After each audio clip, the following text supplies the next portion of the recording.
Olá, alma sonolenta. Você chegou no Durma em Contos.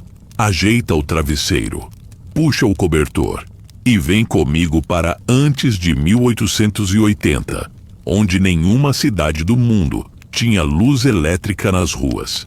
Nenhuma.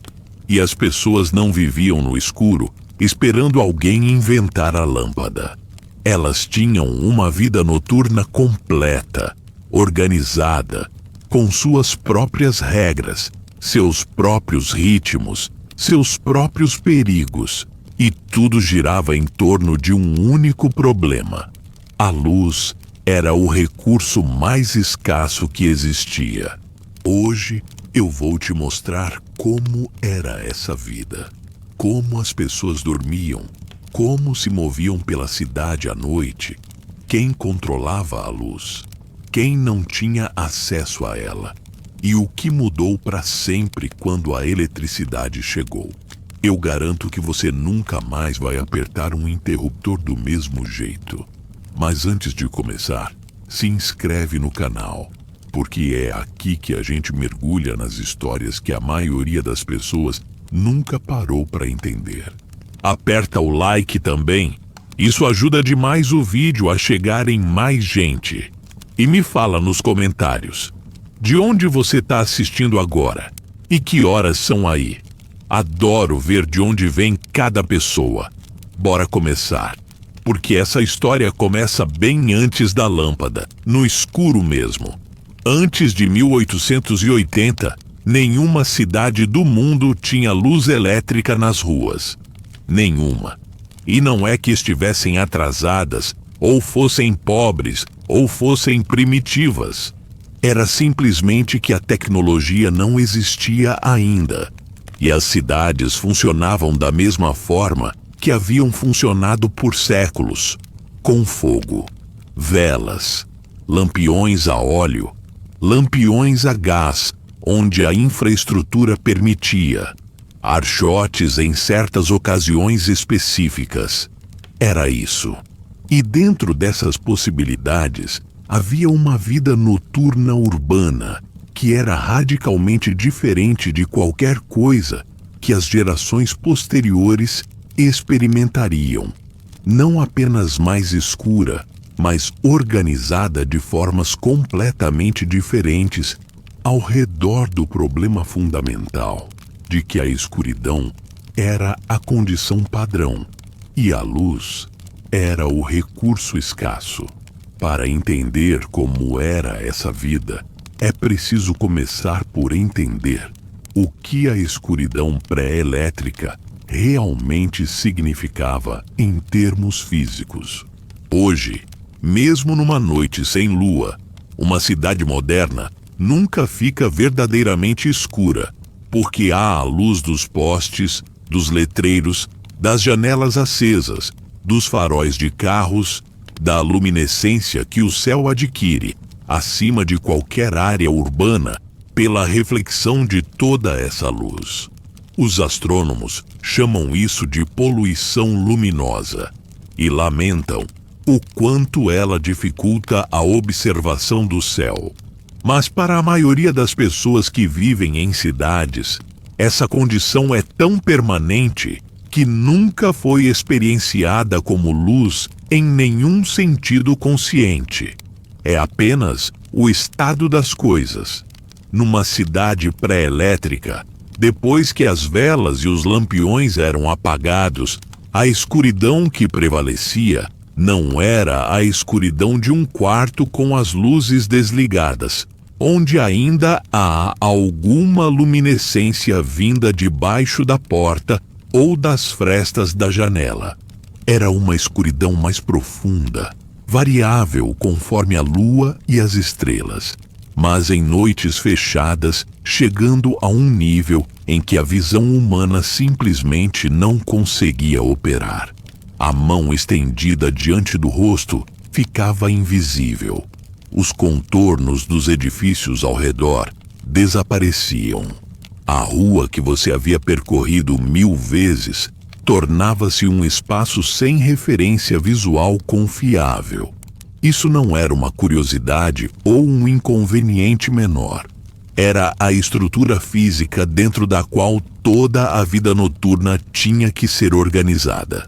E as sociedades pré-elétricas desenvolveram ao longo de séculos uma série de adaptações tecnológicas, sociais, legais, culturais, para lidar com esse problema, de formas que hoje parecem exóticas, mas que na época eram simplesmente parte da infraestrutura normal da vida urbana.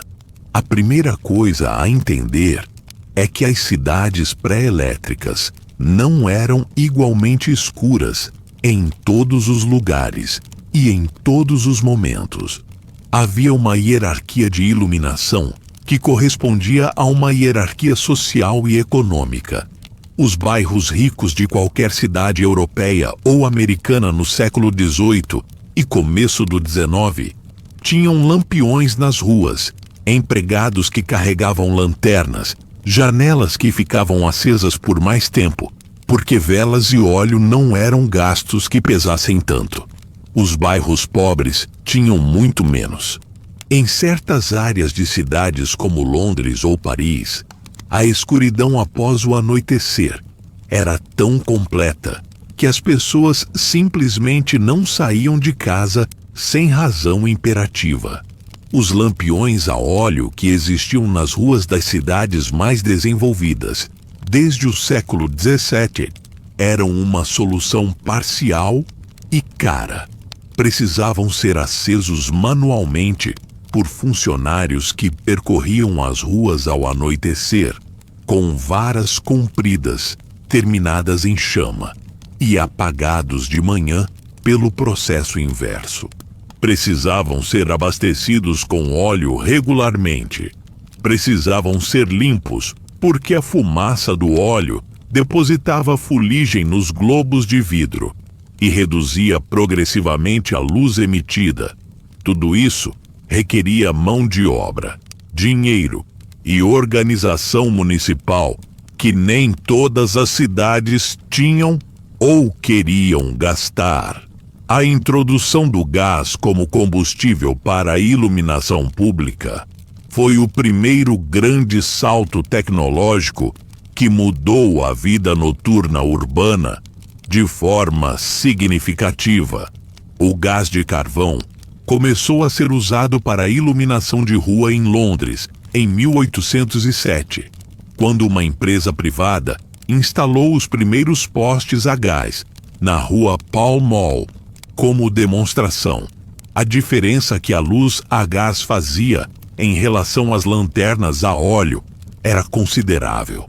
Era mais brilhante, mais consistente, e uma vez que a rede de canos subterrâneos estava instalada, mais fácil de operar porque eliminava a necessidade de abastecer individualmente cada lampião.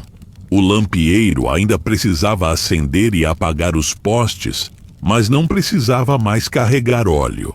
Londres expandiu sua rede de iluminação a gás rapidamente nas décadas seguintes, e outras cidades europeias e americanas seguiram. Paris tinha iluminação a gás nas ruas principais a partir de 1820. Baltimore foi a primeira cidade americana a instalar iluminação pública a gás, em 1816. Mas mesmo com o gás, a iluminação era concentrada nas ruas principais, nas áreas comerciais e residenciais mais valorizadas. O interior dos bairros, as ruas secundárias, os cortiços, as periferias, permaneciam escuros, ou tinham apenas lampiões a óleo esparsos que mal quebravam a escuridão. E havia também a questão do interior das habitações. As ruas tinham lampiões, mas as casas dependiam de o que cada família podia pagar e gerenciar. Para a maioria das pessoas, isso significava velas de sebo, que eram baratas, mas que produziam uma luz fraca, vacilante e com cheiro de gordura queimada. Para quem podia pagar um pouco mais, havia velas de cera de abelha, que eram muito superiores em qualidade de luz e de cheiro, mas que custavam várias vezes mais. Para quem podia pagar significativamente mais, havia óleo de baleia para as lamparinas. Depois, querosene a partir de meados do século XIX. E em alguns lugares, acesso a gás encanado para a iluminação doméstica. O impacto econômico do custo da iluminação sobre o comportamento cotidiano das pessoas era real e direto. Acender uma vela adicional para ler depois do jantar era uma decisão que envolvia custo. Deixar a vela acesa numa divisão vazia era um desperdício que as famílias de recursos limitados simplesmente não faziam. Havia uma frugalidade com a luz que hoje seria incompreensível para a maioria das pessoas em países desenvolvidos, onde o custo marginal de ter uma lâmpada acesa num cômodo extra é tão pequeno que ninguém o calcula conscientemente. Essa frugalidade com a luz moldava os padrões de comportamento dentro das casas, de formas específicas. As famílias reuniam-se em torno de uma única fonte de luz à noite, em vez de se distribuírem por diferentes cômodos.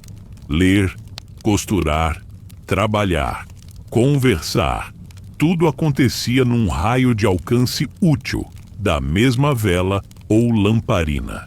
Era uma vida mais coletiva por necessidade física, não por preferência cultural. A separação física que a luz elétrica eventual permite, cada membro da família, no seu próprio cômodo com sua própria luz, não era viável economicamente para a maioria das pessoas e não estava disponível tecnologicamente para ninguém antes de determinado momento. A relação das pessoas com o ciclo de dia e noite também era diferente de formas que vão além da simples questão da iluminação.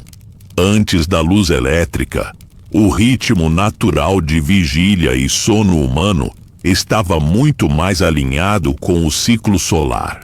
As pessoas acordavam quando havia luz e dormiam quando estava escuro, com variações conforme a estação do ano, que hoje nos parecem extremas. No inverno, numa cidade em latitude europeia, o dia útil de luz natural podia ser de apenas 6 ou 7 horas.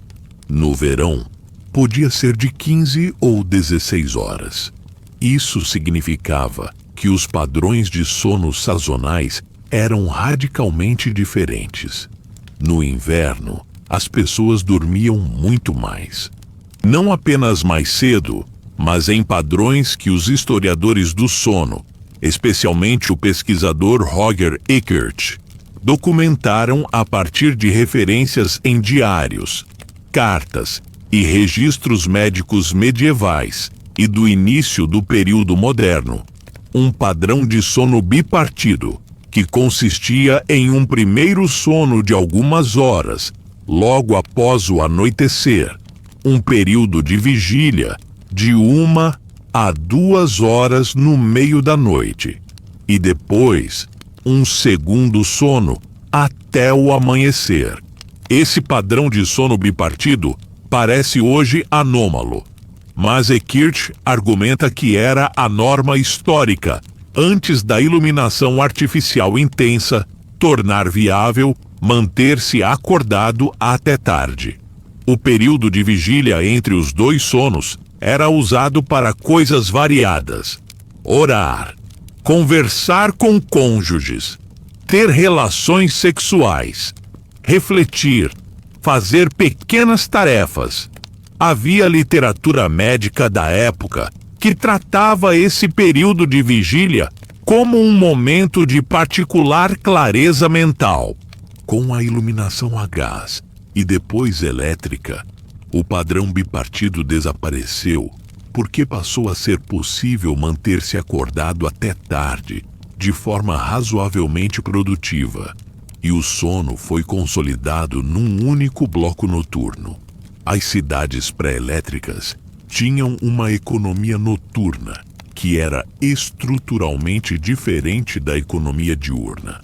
Não apenas uma versão mais silenciosa da mesma coisa. Certos tipos de trabalho eram especificamente noturnos por razões práticas. Os padeiros, por exemplo, trabalhavam de madrugada por necessidade de ter pão fresco disponível ao amanhecer, e faziam esse trabalho à luz de fornos que produziam calor e alguma luz. Os carregadores de mercados atacadistas chegavam de madrugada. Certos trabalhadores industriais operavam em turnos que incluíam horas noturnas usando iluminação artificial. Mas a maioria das atividades econômicas simplesmente não acontecia à noite, porque não havia luz suficiente para realizá-las.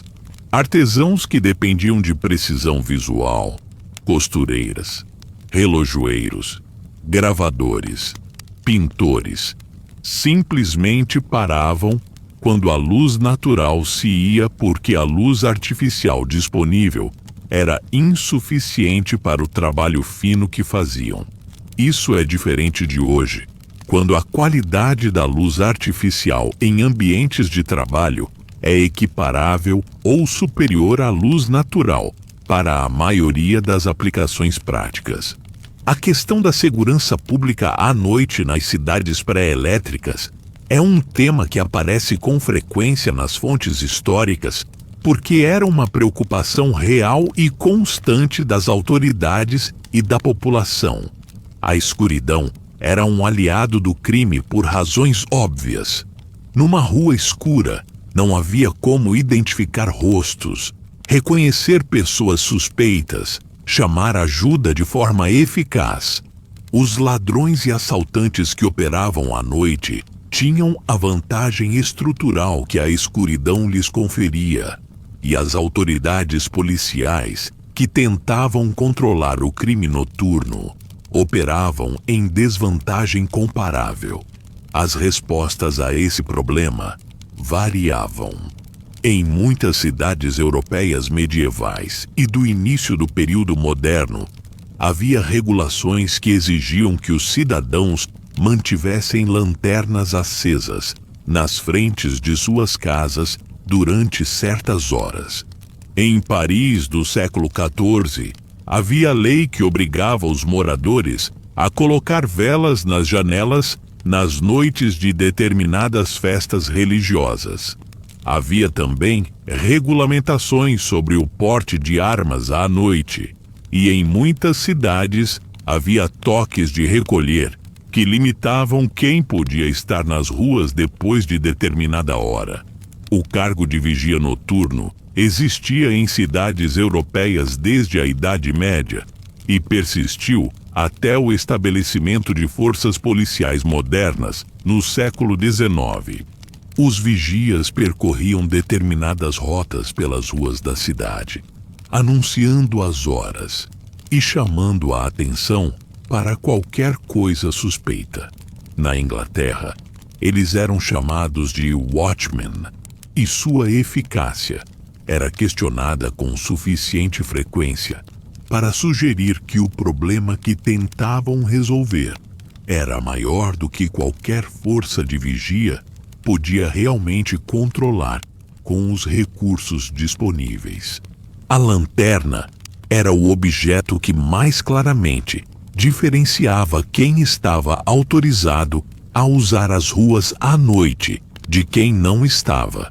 Em muitas jurisdições históricas, a exigência de portar lanterna à noite tinha força de lei, e ser encontrado nas ruas sem lanterna era evidência suficiente de comportamento suspeito para justificar detenção.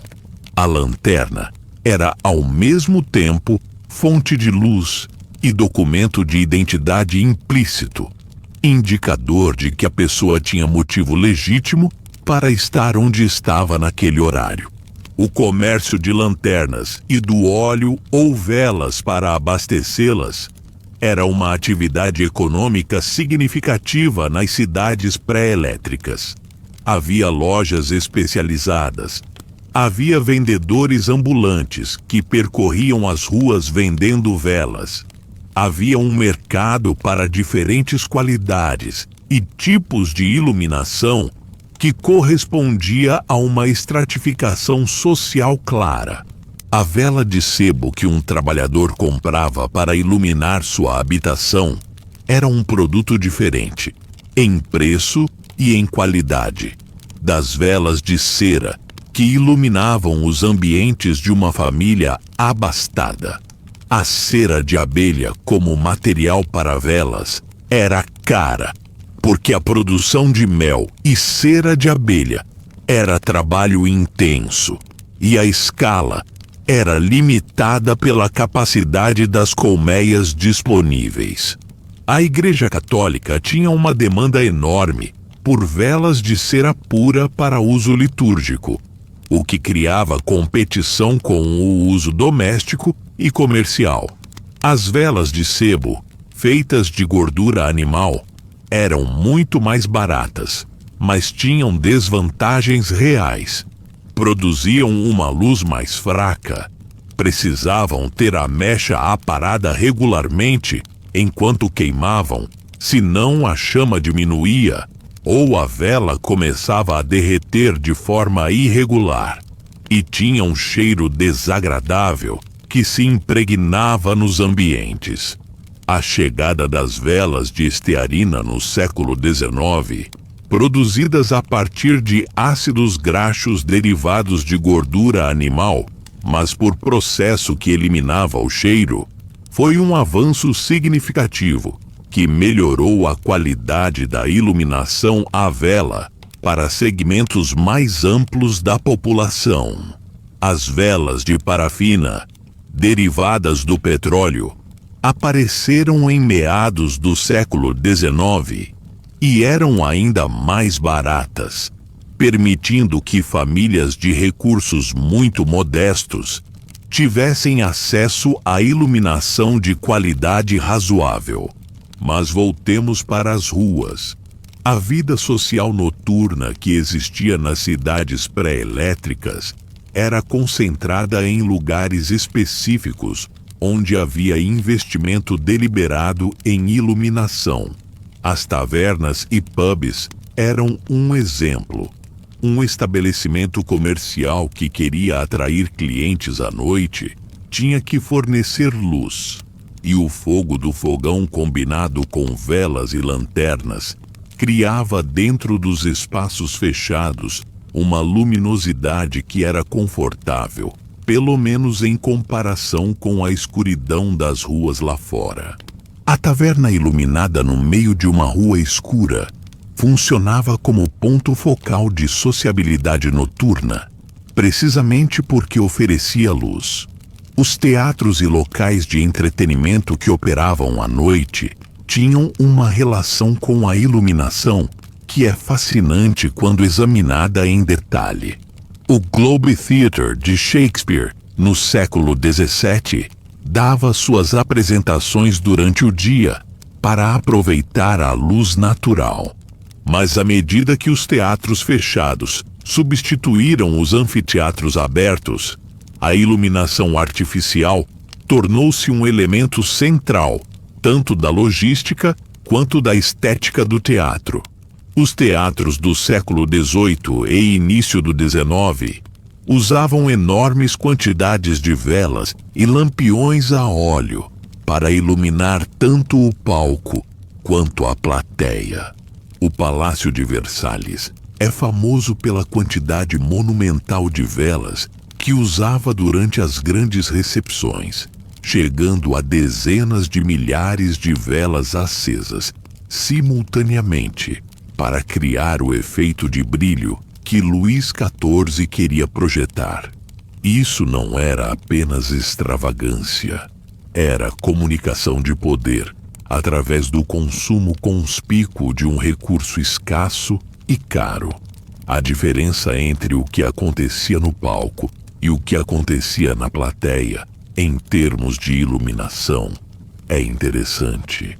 A plateia numa ópera ou num teatro do século XVIII não ficava escura durante a apresentação. Todos os lustres permaneciam acesos. As pessoas viam e eram vistas pela audiência ao mesmo tempo que viam o palco. Isso criava uma dinâmica social completamente diferente da que existe hoje nos teatros modernos, onde a plateia fica às escuras e toda a atenção é direcionada para o palco iluminado. Ir ao teatro era uma experiência social bidirecional. Você via o espetáculo, mas também era parte do espetáculo para quem estava sentado em face de você. A iluminação do palco nos teatros pré-elétricos era criada com uma variedade de técnicas que eram ao mesmo tempo engenhosas e perigosas. Fileiras de velas ou de lampiões colocados na borda inferior do palco, o que os ingleses chamavam de footlights, forneciam iluminação vinda de baixo. Lustres com velas desciam do teto do palco. Havia refletores feitos de metal polido ou de espelhos que amplificavam e direcionavam a luz disponível. Os cenários eram pintados de formas que maximizavam a reflexão da luz disponível.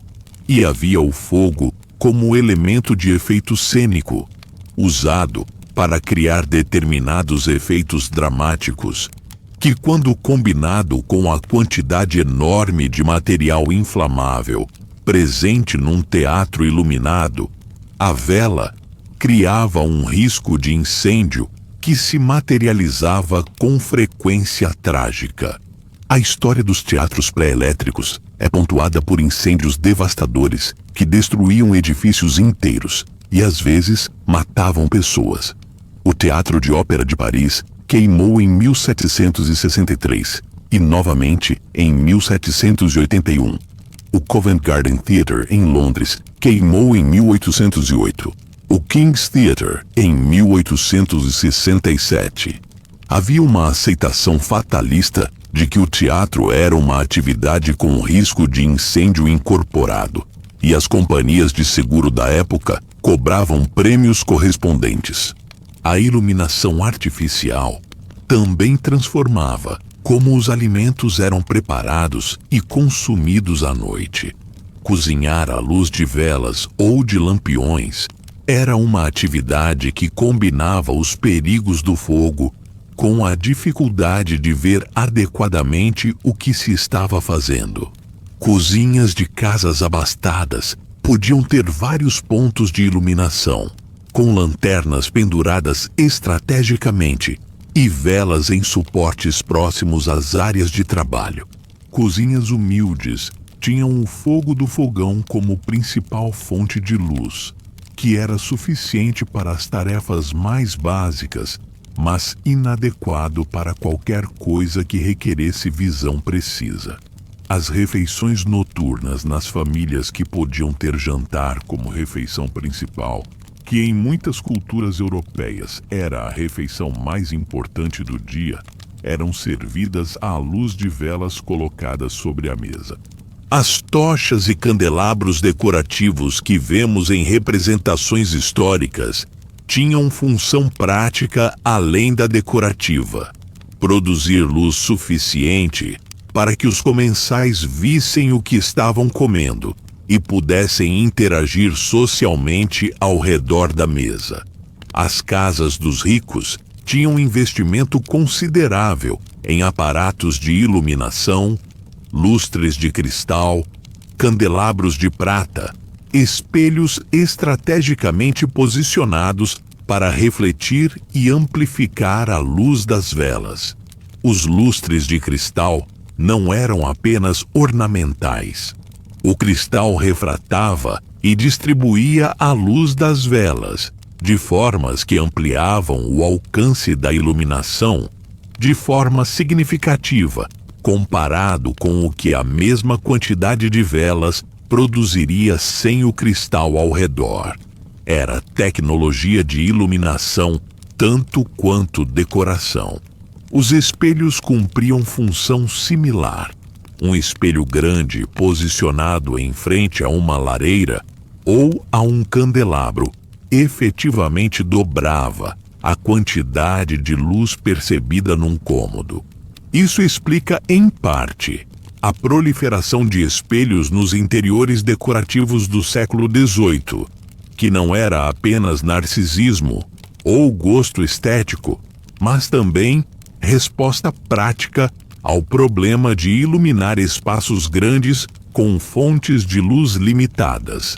A infraestrutura de produção e distribuição de velas e de óleo era uma parte significativa da economia das cidades pré-elétricas que raramente recebe atenção histórica proporcional à sua importância. Havia fábricas de velas que eram operações industriais de tamanho considerável. Havia um comércio internacional de óleo de baleia, destinado especificamente à iluminação, que empregava frotas inteiras e populações costeiras. A Nova Inglaterra americana construiu grande parte de sua riqueza colonial no século XVIII sobre a pesca à baleia para a produção de óleo de espermacete, que era o óleo de melhor qualidade para a iluminação por queimar de forma mais limpa e produzir luz mais brilhante do que outros óleos animais. A substituição do óleo de baleia pelo querosene, derivado do petróleo, a partir de meados do século XIX, foi uma transformação econômica de grande escala que afetou tanto a indústria baleeira quanto a qualidade e o custo da iluminação doméstica. O querosene era mais barato, mais fácil de produzir em grande escala e queimava de forma mais limpa do que os óleos animais. Lamparina a querosene, que entrou em uso generalizado nas décadas de 1850 e 1860, foi para muitas famílias a primeira forma de iluminação artificial verdadeiramente acessível, que produzia luz de qualidade razoável. A lamparina a querosene, que estava presente em casas de trabalhadores americanos e europeus em 1870 ou 1880, era uma tecnologia que havia melhorado significativamente o acesso à iluminação em comparação com o que havia existido 50 anos antes, mas ainda estava muito longe do que a eletricidade tornaria possível. A luz produzida era estável, mas limitada em alcance. Havia cheiro de querosene que impregnava os ambientes. Havia a mecha que precisava ser ajustada. Havia o perigo de incêndio se a lamparina fosse derrubada. E havia os vapores que a queima produzia e que em ambientes fechados e mal ventilados acumulavam-se de formas que prejudicavam a saúde respiratória de quem passava muitas horas expostos. A ventilação era um problema real nas habitações que usavam iluminação a chama. Velas, lampiões a óleo, lamparinas a querosene, todos consumiam oxigênio e liberavam produtos de combustão no ar. Num cômodo pequeno com várias fontes de luz e várias pessoas, a qualidade do ar se degradava ao longo da noite, de formas que produziam dores de cabeça, cansaço e mal-estar que as pessoas da época atribuíam a diversas causas, sem necessariamente identificar a relação com a combustão. Os relatos históricos de intelectuais e escritores que trabalhavam à noite à luz de velas frequentemente mencionam o ambiente carregado dos cômodos onde trabalhavam, a fumaceira que se acumulava, a necessidade de abrir janelas mesmo no frio. Samuel Johnson. Dr. Johnson, que era famoso por trabalhar até altas horas da noite em seu escritório em Londres, no século XVIII, descrevia o ambiente de seu trabalho noturno em termos que revelam tanto a quantidade de velas que consumia, quanto o desconforto do ambiente que essas velas criavam. As profissões que dependiam de visão fina e que, portanto, necessitavam de mais e melhor iluminação artificial, tinham uma relação particular com esse problema. Os relojoeiros que faziam trabalho de precisão em peças minúsculas tinham que criar ambientes de trabalho noturno com concentrações de luz artificial que eram caras e que produziam muito calor além da luz.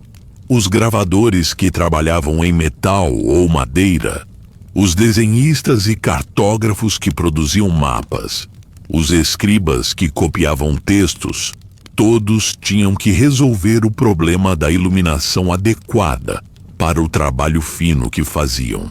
Uma solução tecnológica interessante que aparecia nos ateliês de artesãos de precisão era a bola de vidro cheia de água que ficava posicionada entre a fonte de luz e o trabalho.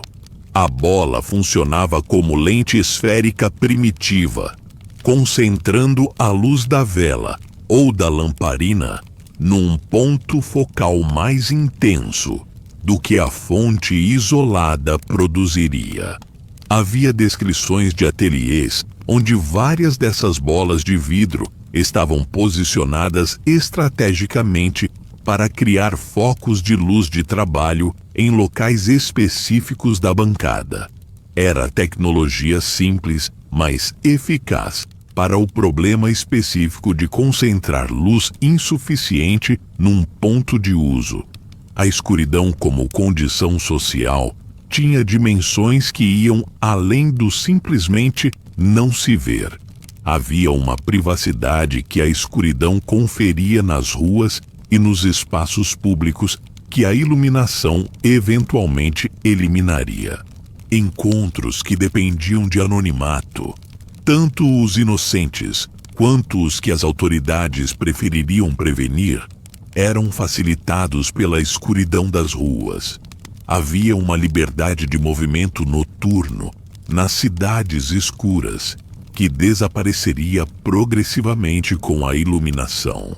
Os filósofos e pensadores do iluminismo, cujo próprio nome é revelador, tinham uma relação com a metáfora da luz e da escuridão, que refletia sua relação com a iluminação física de formas que é difícil de separar completamente.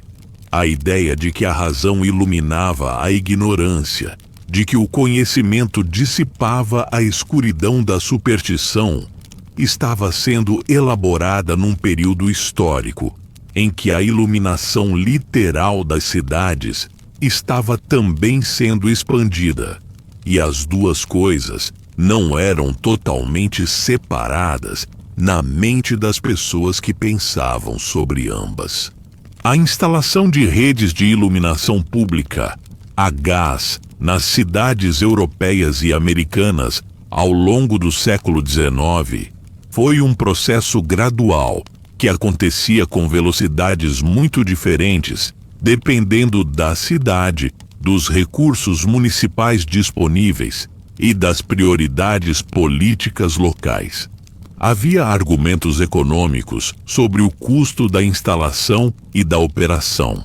Havia argumentos morais sobre se iluminar as ruas noturnas aumentava ou diminuía o vício e o crime.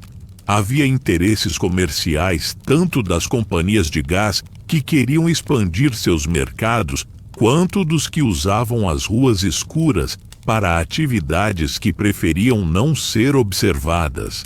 A redução do crime que a iluminação pública produzia era um argumento recorrente nos debates sobre expansão das redes de gás.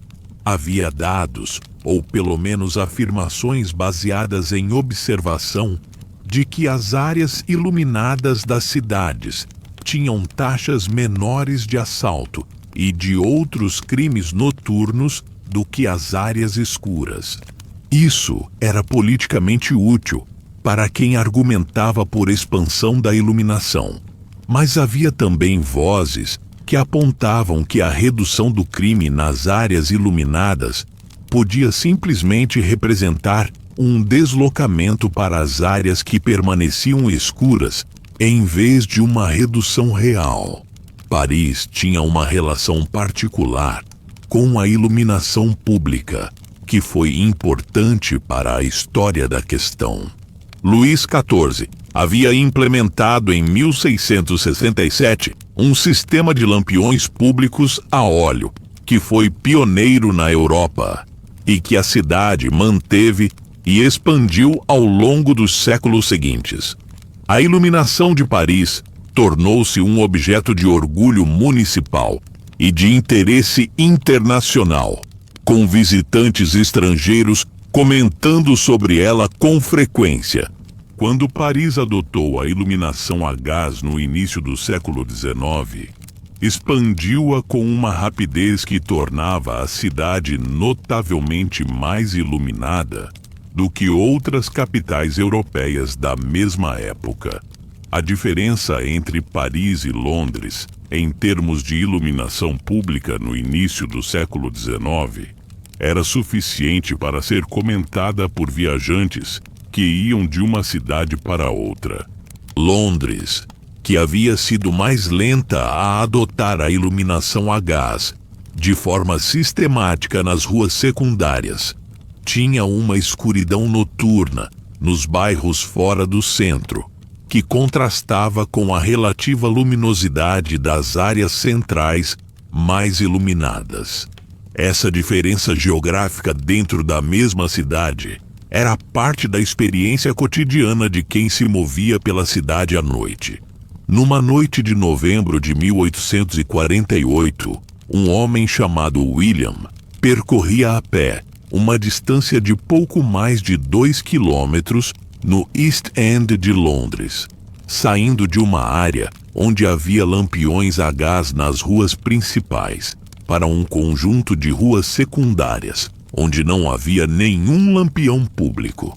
A transição era visível, literalmente, no ponto onde a última rua iluminada terminava e começava a primeira sem luz. William tinha uma lamparina de mão que havia acendido precisamente para esse trecho da jornada, mas a luz que a lamparina produzia numa rua completamente escura e chuvosa era suficiente apenas para ver os primeiros metros à frente. Os sons da rua, passos, vozes ao longe, o ruído de carruagem numa rua paralela chegavam sem imagem correspondente, e ele ajustou o passo para um ritmo que havia aprendido pela experiência de percorrer esse trecho com frequência. Um passo mais cauteloso, mais atento ao que os pés sentiam através das solas do que ao que os olhos conseguiam ver. Havia uma técnica para andar em escuridão que as pessoas que faziam isso regularmente desenvolviam sem necessariamente nomear como técnica. Você mantinha um pé em contato com a calçada antes de transferir o peso para o próximo passo. Você se orientava pelos sons e pelos cheiros. O cheiro de determinada tenda de carnes que ficava numa esquina específica. O som de água correndo num canal que marcava outra. Você usava a memória espacial de formas que, em condições de boa visibilidade, ficavam completamente suprimidas pela dominância da informação visual. Essa navegação noturna por memória e por sentidos não visuais era uma habilidade que os habitantes das cidades pré-elétricas desenvolviam de formas que variariam conforme a necessidade. Quem raramente saía à noite e quem saía todas as noites por obrigação profissional ou por hábito tinham níveis completamente diferentes de competência nessa navegação. Os vigias noturnos que percorriam as mesmas rotas noite após noite chegavam a um nível de conhecimento sensorial do terreno que lhes permitia detectar anomalias que alguém menos familiarizado não notaria. Uma voz onde não deveria haver voz. Um objeto no meio do caminho que ontem não estava lá. O cheiro de fumaça numa direção que não tinha nenhuma fonte de fogo que explicasse isso. A divisão da cidade entre espaço diurno e espaço noturno era mais radical do que qualquer coisa que as cidades modernas produzem. Não era apenas que certas atividades aconteciam mais à noite do que durante o dia.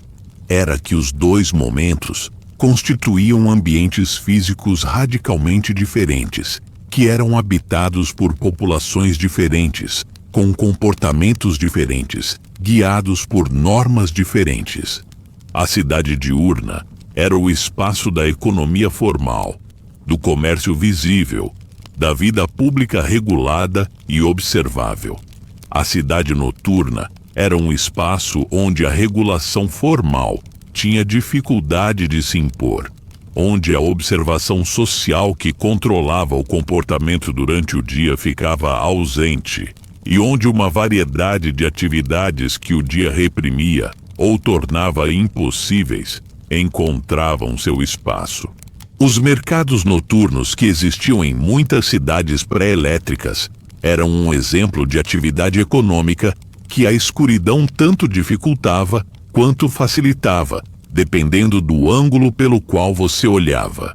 Dificultava, porque transacionar mercadorias sem conseguir examiná-las adequadamente era problemático. Facilitava, porque a ausência de visibilidade reduzia a fiscalização de regulamentações sobre o que podia ser vendido, de onde e para quem.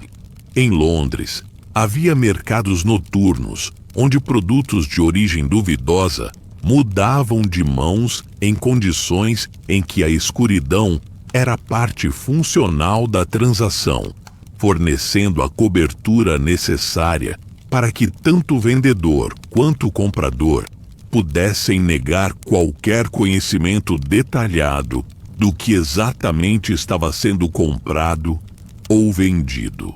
A prostituição era uma das atividades que a escuridão facilitava estruturalmente, e os relatos históricos de qualquer grande cidade europeia pré-elétrica a mencionam como parte óbvia da paisagem noturna. Isso não era diferente de hoje em certos sentidos, mas a escuridão das ruas criava condições de anonimato e de invisibilidade que a iluminação subsequente progressivamente eliminaria. As campanhas de reforma moral, que em muitas cidades do século XIX tentavam controlar a prostituição, tinham na iluminação das ruas um instrumento que reconheciam explicitamente como relevante para seus objetivos. Iluminar as ruas escuras era parte de um projeto mais amplo de tornar a cidade legível, controlável, sujeita à observação que regula o comportamento. A polícia, como instituição moderna, estava sendo criada e organizada nesse mesmo período, e a relação entre policiamento eficaz e iluminação adequada das ruas era reconhecida pelos reformadores da época.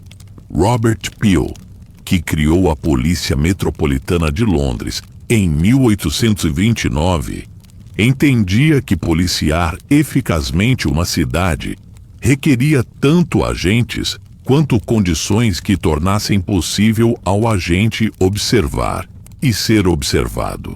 A iluminação pública era parte dessa infraestrutura de vigilância que a polícia moderna precisava para funcionar de forma diferente das patrulhas de vigia medievais. O vigia noturno, que havia sido a resposta pré-moderna ao problema da segurança noturna, operava em condições que limitavam radicalmente o que podia fazer. Percorria sua rota, anunciava as horas, chamava a atenção para problemas óbvios.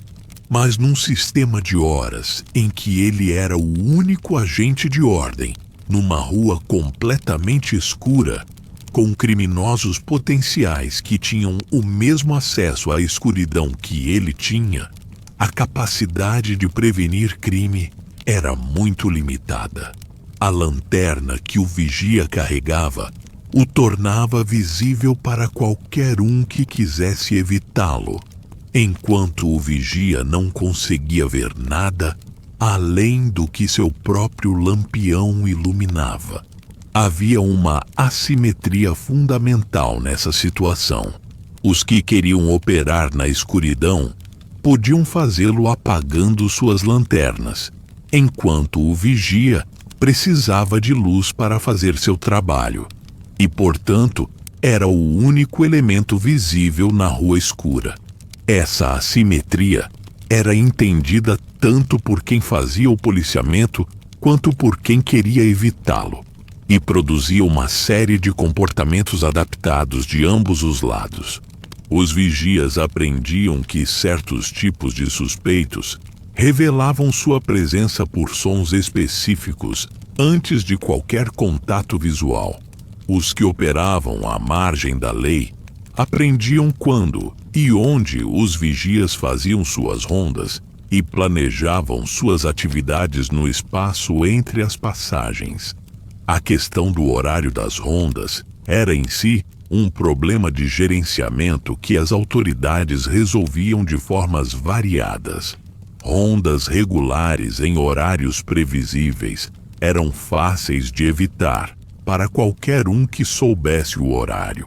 Rondas irregulares eram mais eficazes como dissuasão, mas requeriam vigias que exercessem julgamento autônomo sobre quando e onde patrulhar, o que dependia da qualidade individual dos vigias disponíveis, que variava enormemente. O problema da qualidade dos vigias noturnos era recorrente nos registros históricos. O vigia noturno, como personagem de comédia, dormindo no posto ou sendo facilmente enganado, aparece na literatura desde Shakespeare e persistia com razão suficiente na observação cotidiana para que os reformadores do século XIX o usassem como argumento pela necessidade de uma polícia profissional em substituição ao sistema de vigias. Havia vigias que eram eficazes. Havia outros que consideravam o posto uma forma de ter um lugar para ficar à noite com algum pagamento associado e que cumpriam o mínimo indispensável do que era formalmente esperado. A vida doméstica à noite nas casas das classes trabalhadoras de qualquer cidade europeia do século XVIII ou XIX tinha uma textura física que é difícil de imaginar em detalhe, mas que os registros contemporâneos permitem reconstruir parcialmente.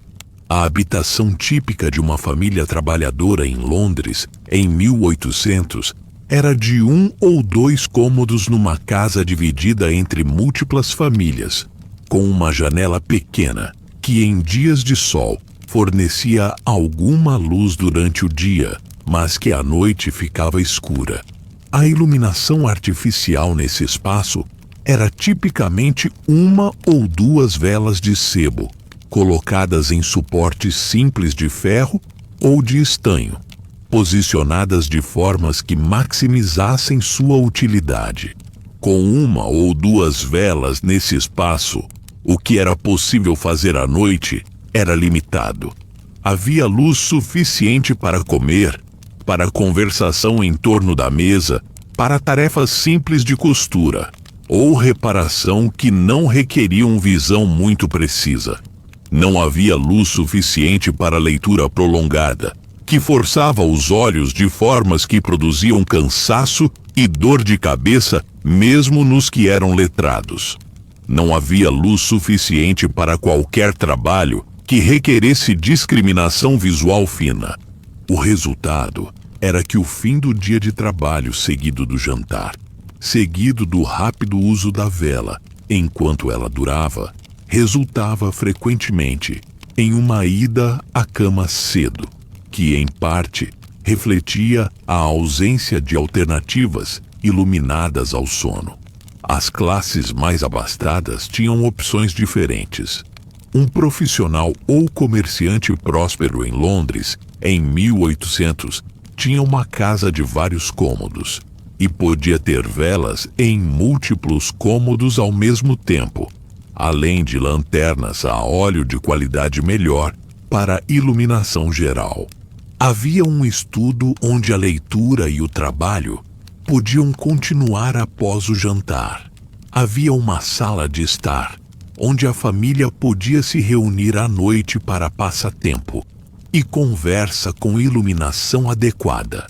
A escuridão não desaparecia para essas famílias, mas era manageable de formas que para as famílias trabalhadoras simplesmente não era.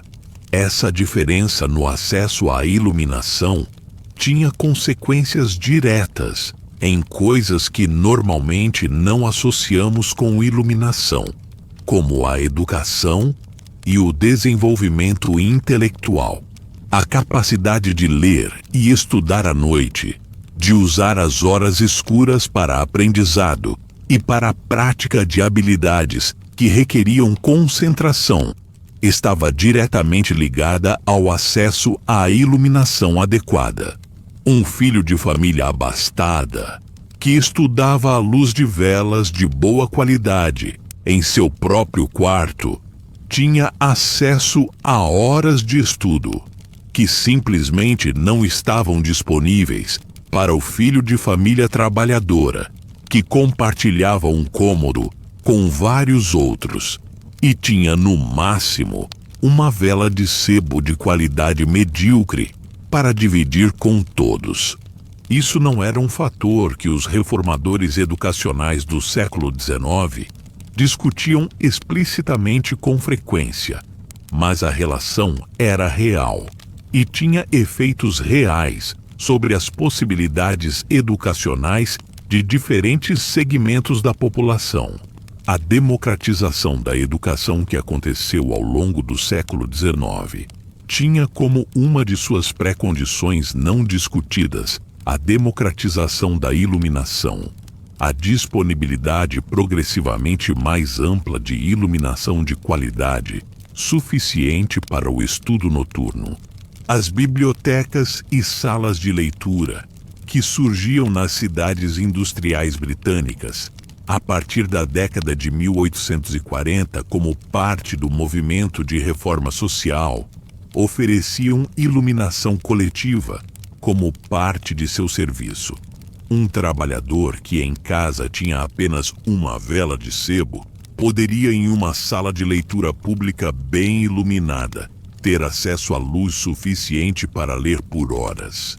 Isso era tanto um serviço de acesso ao material impresso, quanto um serviço de acesso à iluminação. E as duas coisas eram inseparáveis na prática. A iluminação nos espaços de trabalho era outro domínio, onde a qualidade da luz disponível tinha consequências diretas e, às vezes, severas para a saúde dos trabalhadores. As fábricas e oficinas que operavam com luz artificial, seja porque trabalhavam em turnos noturnos, seja porque os espaços de trabalho eram interiores, sem acesso adequado à luz natural, usavam uma combinação de janelas, lampiões a gás onde disponível e lamparinas a óleo.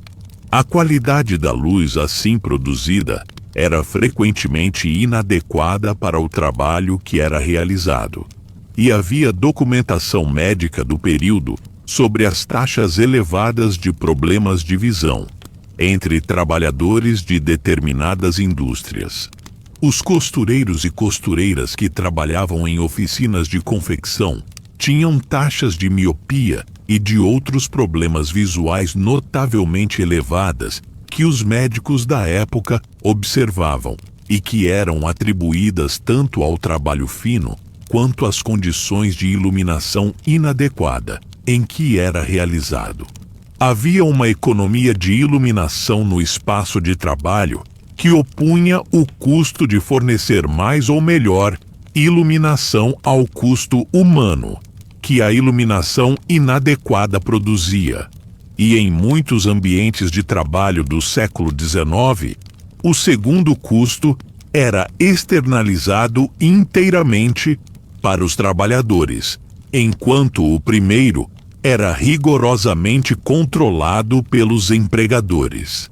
As minas de carvão são um caso extremo que ilustra o problema em sua forma mais grave.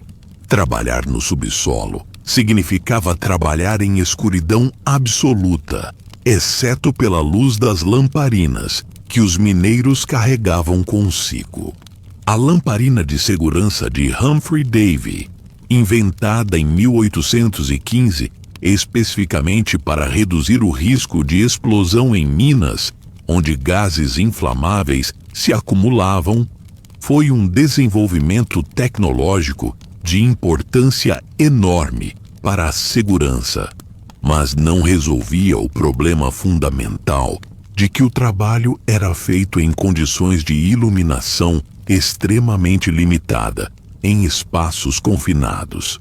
Os mineiros desenvolviam uma adaptação visual ao trabalho em condições de luz muito baixa, que é documentada nos relatos de quem os observava emergir das minas e reagir à luz do dia exterior com uma sensibilidade que parecia exagerada para quem nunca havia passado tempo em escuridão profunda. O olho humano adapta-se tanto à escuridão quanto à luz, mas essa adaptação à escuridão, que os oftalmologistas chamam de adaptação à penumbra, leva tempo e é revertida rapidamente pela exposição à luz brilhante. Um mineiro que emergia após horas de trabalho no subsolo experimentava uma transição sensorial que podia ser dolorosa e que demorava minutos para ser resolvida pelos mecanismos de adaptação visual do olho. A relação das pessoas com a lua era também radicalmente diferente do que é hoje. A lua, como fonte de iluminação para navegação, para viagens e para atividades noturnas, era levada em conta de formas práticas que a iluminação artificial suficiente tornaria progressivamente irrelevantes. Havia calendários populares que marcavam as fases lunares com atenção que ia além do interesse astronômico. Havia datas de mercado e de feiras que eram deliberadamente marcadas para coincidir com as noites de lua cheia, porque a iluminação assim proporcionada tornava a viagem de ida e de volta mais segura e mais fácil para os que vinham de longe. Os Lunar Men, o grupo de intelectuais e industriais do iluminismo britânico, que incluía Erasmus Darwin, James Watt, Josiah Wedgwood e outros, que se reuniam em Birmingham na segunda metade do século XVIII, escolheram o nome e o calendário de suas reuniões, precisamente por essa razão prática. Reuniam-se próximos à lua cheia para ter luz suficiente para a viagem de volta à casa, após as reuniões que se estendiam pela noite adentro. O nome que escolheram, Lunar Society, não era alusão poética à iluminação do conhecimento, mas referência direta e prática às condições de iluminação que tornavam suas reuniões noturnas possíveis. Essa dependência da lua para a iluminação das viagens noturnas tinha consequências sobre a forma como o comércio e a vida social estavam organizados ao longo do mês. Havia uma pulsação mensal nos padrões de movimento e de atividade nas regiões rurais, que correspondiam ao ciclo lunar, com mais viagens e mais atividade noturna nas semanas em torno da lua cheia, e mais recolhimento nas semanas de lua nova.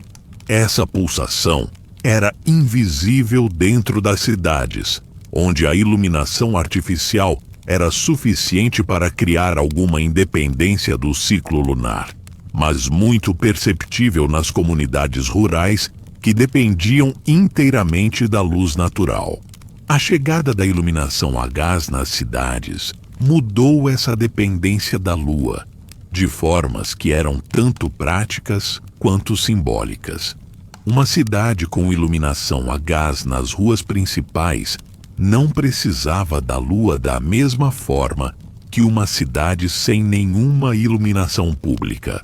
A independência do ciclo lunar era um dos benefícios explicitamente mencionados pelos defensores da expansão da iluminação pública nos debates municipais do século XIX. A cidade iluminada era uma cidade que podia funcionar independentemente das condições astronômicas, e isso era visto como o progresso da forma mais literal possível. A introdução da iluminação elétrica, quando chegou, foi precedida por demonstrações públicas, que foram eventos de impacto considerável sobre as populações que as testemunharam. A primeira demonstração pública de iluminação elétrica de arco em escala urbana aconteceu em Paris, em 1844, quando o Place de la Concorde foi iluminado com arcos elétricos experimentais durante um festival. A reação do público a essa demonstração foi documentada por jornalistas que descreviam o espanto das pessoas diante de uma luz artificial que era incomparavelmente mais brilhante do que qualquer coisa que a iluminação a gás produzia. A luz de arco elétrico que foi usada nessas primeiras demonstrações era de uma intensidade que a maioria das pessoas nunca havia experienciado em nenhuma fonte artificial. Era mais próxima da luz solar do que de qualquer outra coisa, e produzia sombras nítidas e revelava cores de formas que a luz a gás, com sua tonalidade amarelada, simplesmente não conseguia. Quem via pela primeira vez uma praça ou uma rua iluminada com arcos elétricos estava experienciando algo genuinamente sem precedente na história da iluminação humana. Mas a luz de arco era cara. Requereu infraestrutura elétrica que demorou décadas para se tornar disponível em escala, e produzia um tipo de luz muito intensa que era adequada para a iluminação de grandes espaços exteriores, mas não para uso doméstico. A invenção da lâmpada incandescente por Thomas Edison em 1879 e, independentemente e quase simultaneamente, por Joseph Swan na Inglaterra, foi o desenvolvimento que tornou a eletricidade aplicável à iluminação doméstica em escala potencialmente universal. A lâmpada de Edison não era tecnicamente superior a todos os predecessores em todos os aspectos. A luz a gás, nas melhores condições, podia produzir iluminação comparável em ambientes domésticos. O que a lâmpada elétrica oferecia era uma combinação de vantagens que no conjunto eram decisivas.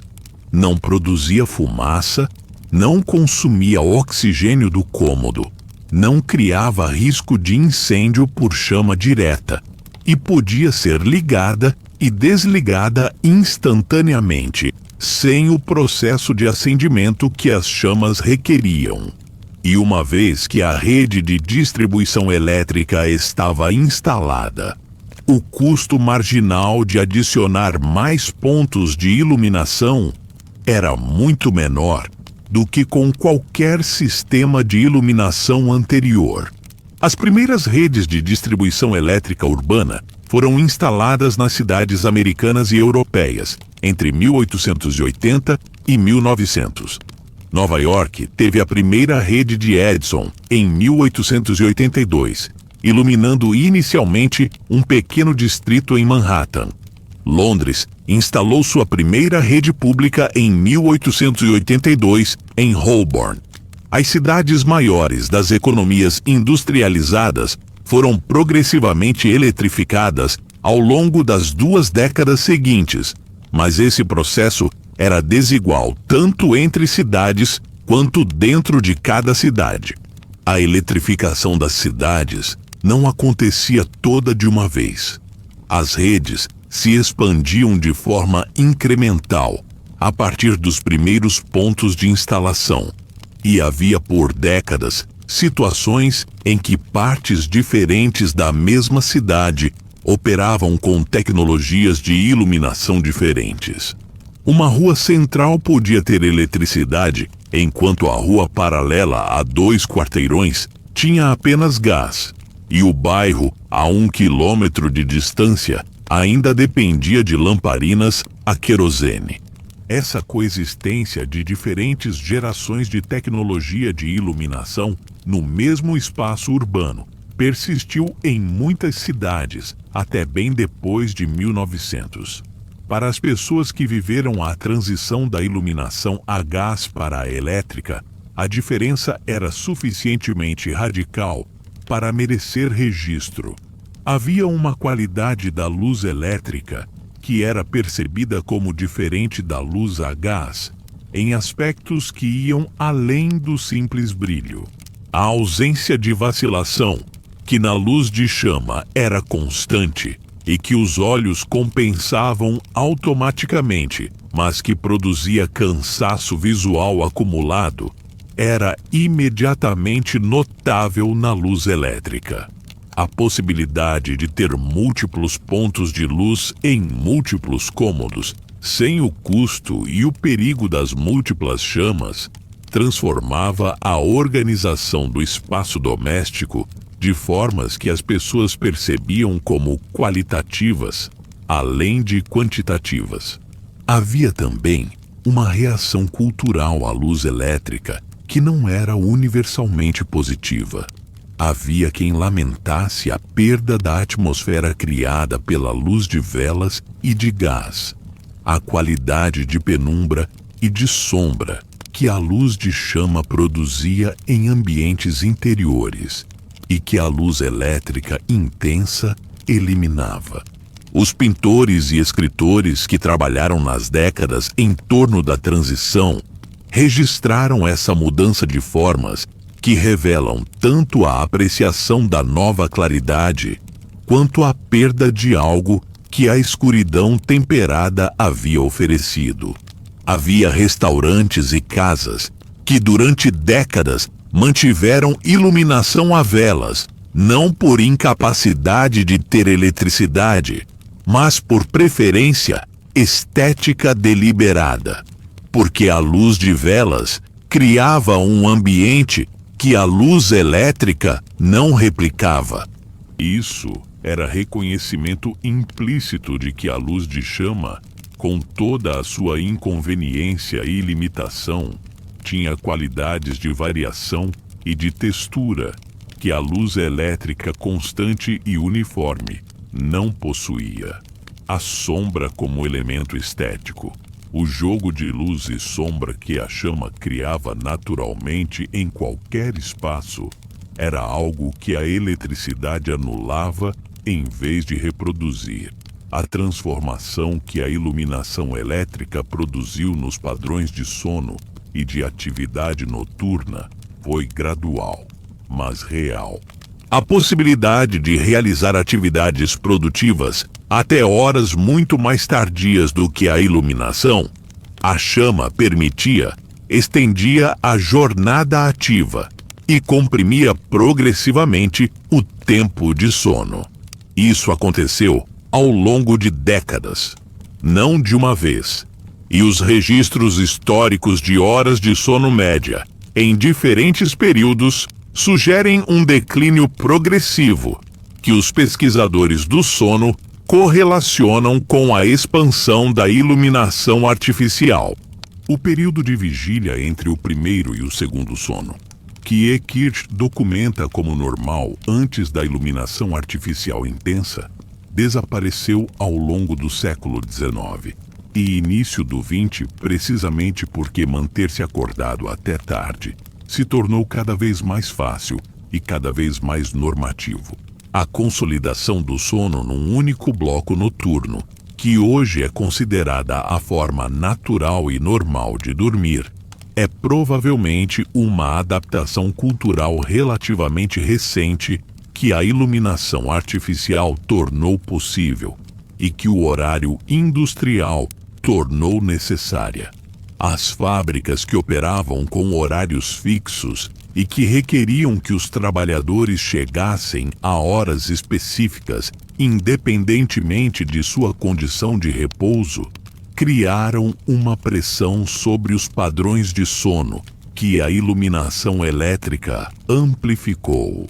Você tinha que estar no trabalho às 6 da manhã, independentemente de quando havia ido dormir, o que criava incentivo para dormir mais cedo e acordar mais tarde num único bloco, em vez de dividir o sono em 2 períodos com intervalo de vigília no meio da noite.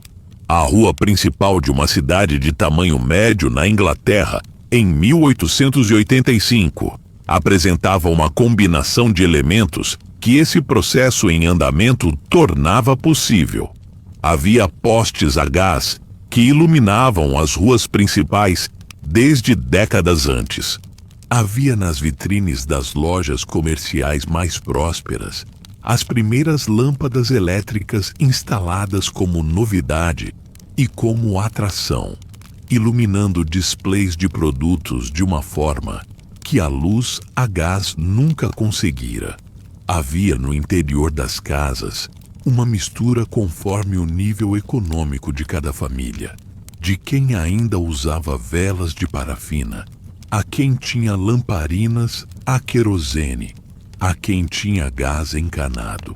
E havia, numa das ruas laterais que saía da rua principal, um açougue onde o proprietário estava naquela noite fazendo as últimas vendas do dia à luz de uma lamparina a gás que pendurava sobre o balcão, e onde um jovem assistente começava a apagar as outras fontes de luz do estabelecimento, enquanto o proprietário contava o dinheiro do caixa com a concentração de quem faz esse cálculo todos os dias e que desenvolveu um método para ele que não requer mais atenção deliberada do que andar requer.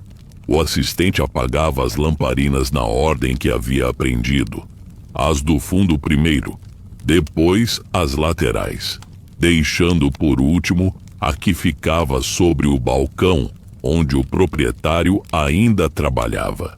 Era uma sequência que tinha lógica prática, porque manter a luz onde o trabalho ainda estava acontecendo e eliminar o gasto onde não estava mais era exatamente o tipo de economia de recursos que definia a relação com a iluminação naquele período.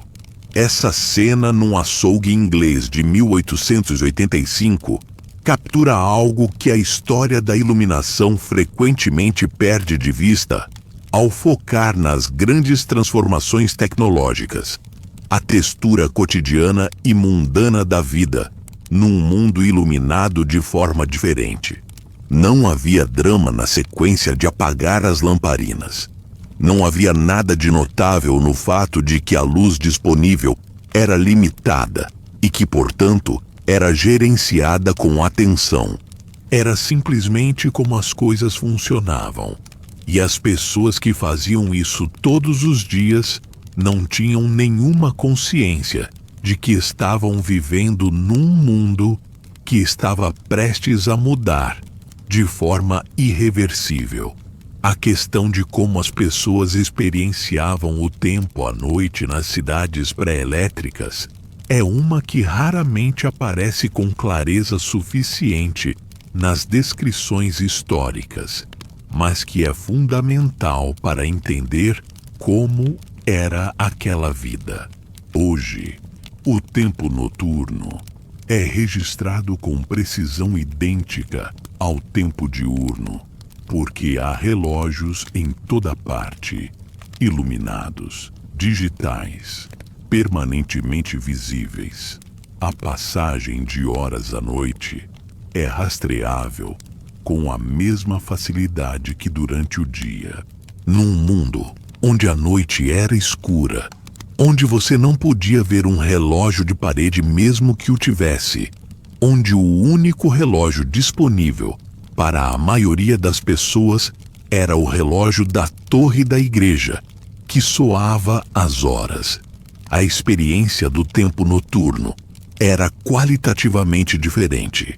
O sino da igreja que soava as horas era tecnologia de sincronização temporal coletiva, que funcionava precisamente porque o som atravessava a escuridão de formas que a visão não conseguia. Você podia não ver o relógio da torre, mas podia ouvi-lo da sua cama, do interior do seu quarto, de qualquer lugar dentro do raio de alcance do sino.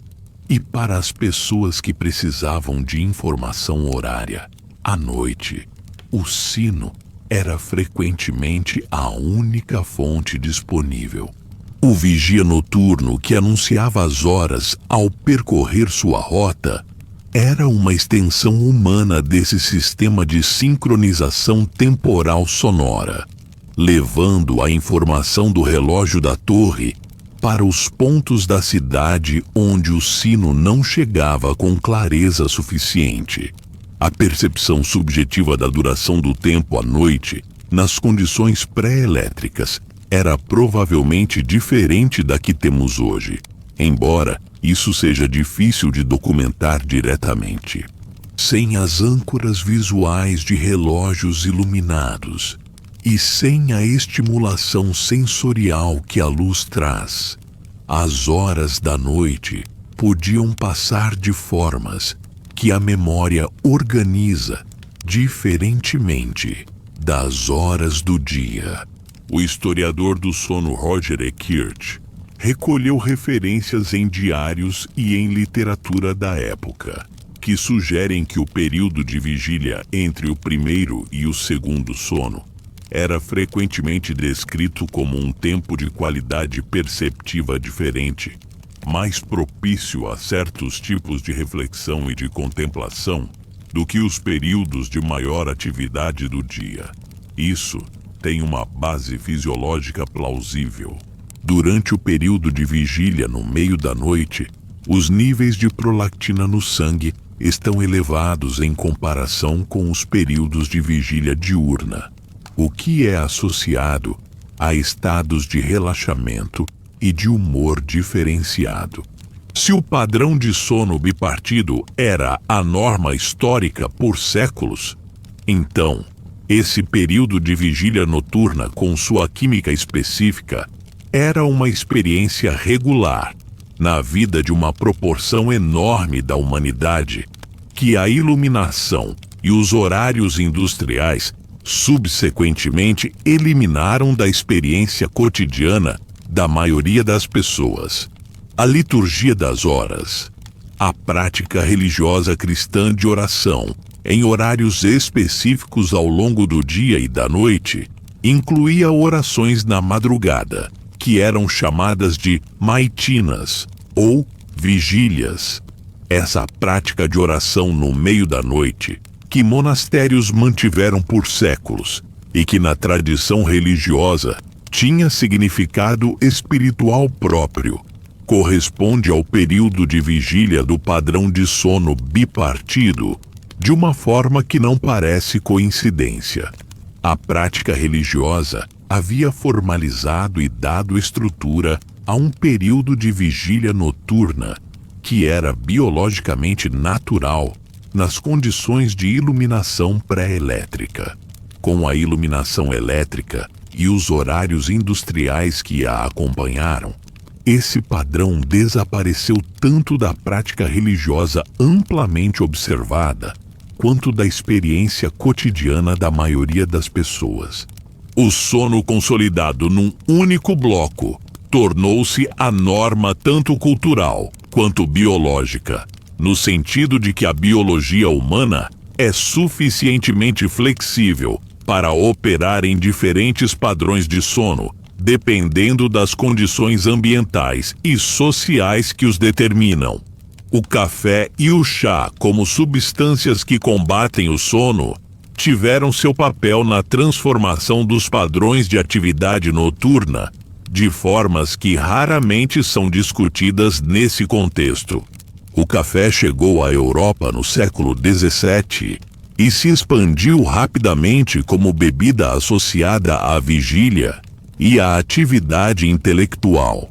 As casas de café que floresceram nas cidades europeias a partir do século XVII eram espaços de sociabilidade noturna que funcionavam em parte como alternativas à taverna, oferecendo estimulação social e conversação sem os efeitos do álcool, mas com os efeitos estimulantes da cafeína. A disponibilidade de substâncias que permitiam manter-se acordado, além do que a biologia natural produziria, foi um fator na extensão gradual do dia ativo que antecedeu a iluminação elétrica. Junto com a melhoria progressiva da iluminação artificial ao longo do século XVIII e XIX, a difusão do café e do chá contribuiu para um padrão geral de vigília mais longa que a iluminação elétrica subsequentemente ampliaria muito, além do que qualquer outra coisa havia produzido antes. As tabernas e pubs, que eram os principais espaços de sociabilidade noturna para as classes trabalhadoras nas cidades pré-elétricas, tinham uma relação com a iluminação que merece atenção específica. Um pub bem iluminado num bairro escuro era um farol social, um ponto focal de calor e de luz que atraía tanto pelo que oferecia dentro quanto pelo contraste com o que havia fora. A decisão de investir em iluminação adequada era uma decisão de negócios diretamente relacionada à atração de clientela, e os estabelecimentos mais bem-sucedidos entendiam isso e investiam correspondentemente. Os Gin Palaces que apareceram em Londres a partir da década de 1820 e que escandalizaram os reformadores morais da época eram em parte tão perturbadores precisamente porque eram esplendidamente iluminados. Esses estabelecimentos usavam gás, espelhos e superfícies reflexivas para criar interiores de brilho que eram radicalmente diferentes da penumbra das tabernas anteriores. E esse brilho era parte do apelo que tornava esses espaços tão frequentados pelos que queriam uma alternativa ao ambiente sombrio das habitações que ocupavam. A crítica moral era frequentemente direcionada ao álcool servido, mas a sedução que os reformadores descreviam era frequentemente mais a sedução do brilho e do calor, do que especificamente a do álcool. Havia uma relação entre pobreza habitacional e tempo gasto em estabelecimentos públicos que a iluminação conectava de formas diretas. Se o seu cômodo tinha uma vela de sebo e o pub da esquina tinha lampiões a gás refletidos em espelhos, A diferença qualitativa do ambiente iluminado era um fator real na decisão de onde passar as horas da noite. Os reformadores que criticavam os trabalhadores por gastar dinheiro em tavernas e em gin palaces raramente reconheciam que estavam também criticando uma resposta racional a um problema real de qualidade de ambiente que a habitação disponível não resolvia.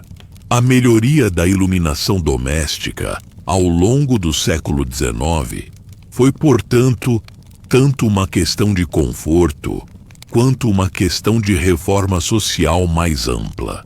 Famílias que podiam ter iluminação adequada em casa tinham menos razão para buscar nos espaços públicos o brilho que o ambiente doméstico não oferecia. A lamparina a querosene barata, que entrou nos lares britânicos e americanos a partir dos anos 1850 e 1860, foi saudada por alguns reformadores exatamente por essa razão, porque tornava o ambiente doméstico mais habitável à noite e, portanto, mais competitivo com os espaços públicos que os reformadores consideravam moralmente problemáticos. A iluminação das igrejas era uma questão que combinava o prático com o teológico de formas interessantes. Os serviços religiosos noturnos, que existiam em várias tradições cristãs, especialmente no período de Natal e em outras ocasiões litúrgicas, requeriam iluminação de espaços que, em condições normais, eram parcialmente iluminados por janelas. A quantidade monumental de velas que as igrejas consumiam para a iluminação litúrgica era uma despesa significativa que as paróquias gerenciavam com atenção. E havia hierarquia litúrgica nas ocasiões que justificavam mais ou menos velas, com as grandes festas do calendário, tendo iluminação mais generosa do que os serviços ordinários. O simbolismo da vela na liturgia cristã, como representação da presença divina e da luz da fé, estava, portanto, entrelaçado com a função prática da vela como instrumento de iluminação de espaços onde a visibilidade era necessária para a realização do serviço.